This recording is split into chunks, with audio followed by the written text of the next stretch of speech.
Muy buenas a todos, mi nombre es Emerson René Rodríguez Segura, soy estudiante de Derecho de la Universidad Tecnológica de Honduras, mi número de cuenta es 2019-60-542.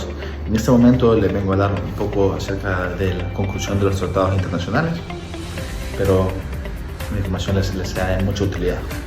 El proceso de conclusión de los tratados internacionales es un proceso complejo y detallado que se rige por el derecho internacional. Este proceso se puede dividir en varias fases claves. A continuación explicaré cada una de estas fases junto con ejemplos prácticos para una mejor comprensión. Empecemos con el proceso de conclusión de los tratados y su fase. La negociación. Los estados negociantes discuten los términos y condiciones del tratado. Durante esta fase se elaboran borradores y se negocian los términos específicos. Un ejemplo, ¿verdad? La negociación del Acuerdo de París sobre el cambio climático implicó intensas discusiones entre países para acordar objetivos comunes de reducción de emisiones de gases de efecto invernadero. La adopción. Una vez que se ha llegado a un acuerdo sobre el texto del tratado, este es adoptado formalmente por los estados participantes. La adopción generalmente requiere una mayoría específica. Un ejemplo, ¿verdad? La adopción del texto final del Tratado de No Proliferación Nuclear se realizó mediante el consenso de los estados participantes. La autenticación. El texto del tratado se autentica, estableciendo su texto definitivo y oficial. Esto puede hacerse mediante la firma de representantes de los estados.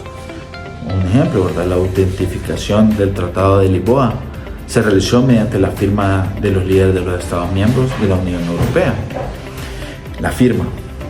La firma del tratado indica la intención de un Estado de continuar con el proceso de ratificación, pero no obliga al Estado de manera definitiva. Un ejemplo, la firma del Acuerdo de París fue un paso preliminar antes de que los países lo ratificaran en sus respectivos procesos nacionales. La ratificación es el proceso mediante el cual un Estado manifiesta su consentimiento en estar obligado por el tratado. Requiere la aprobación interna según las leyes nacionales. Ejemplo, la ratificación del Tratado de Roma, que estableció la Corte Penal Internacional por parte de los Estados, requería la aprobación legislativa interna.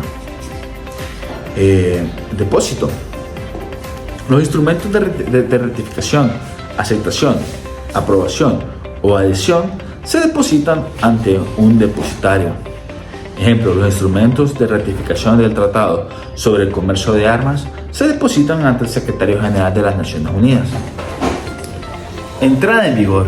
El tratado entra en vigor en las condiciones previstas en su texto o en un momento determinado tras el depósito del número específico de instrumentos de ratificación.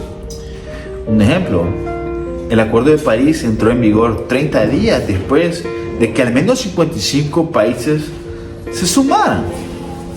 Es decir, al menos el 55% de las emisiones globales de gases de efecto invernadero depositaran sus instrumentos de ratificación. Ahora vamos con la regulación de los idiomas para adoptar el texto. Los idiomas en los que se adopta el texto de un tratado se regulan por acuerdos entre las partes. Generalmente, se utilizan varios idiomas para asegurar que el tratado sea comprensible en todas las partes involucradas. Los textos en cada idioma deben ser igualmente auténticos.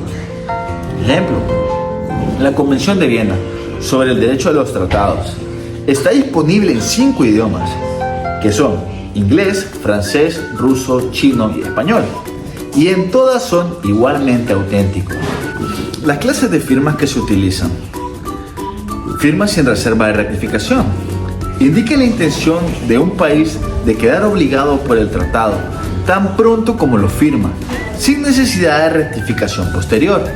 Un ejemplo, la firma de acuerdos bilaterales menores puede realizarse sin reserva de ratificación cuando las partes acuerden que el tratado entrará en vigor inmediatamente después de la firma.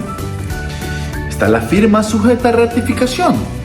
Es más común y significa que el país firmante debe pasar por un proceso de ratificación interna antes de quedar obligado por el tratado.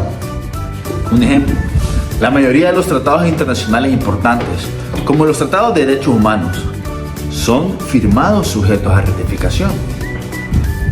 En general, este proceso refleja la complejidad y la seriedad con que los estados tratan la creación, adopción y entrada en vigor de los tratados internacionales, asegurándose que estos se ajusten tanto a sus intereses nacionales como a los principios de derecho internacional.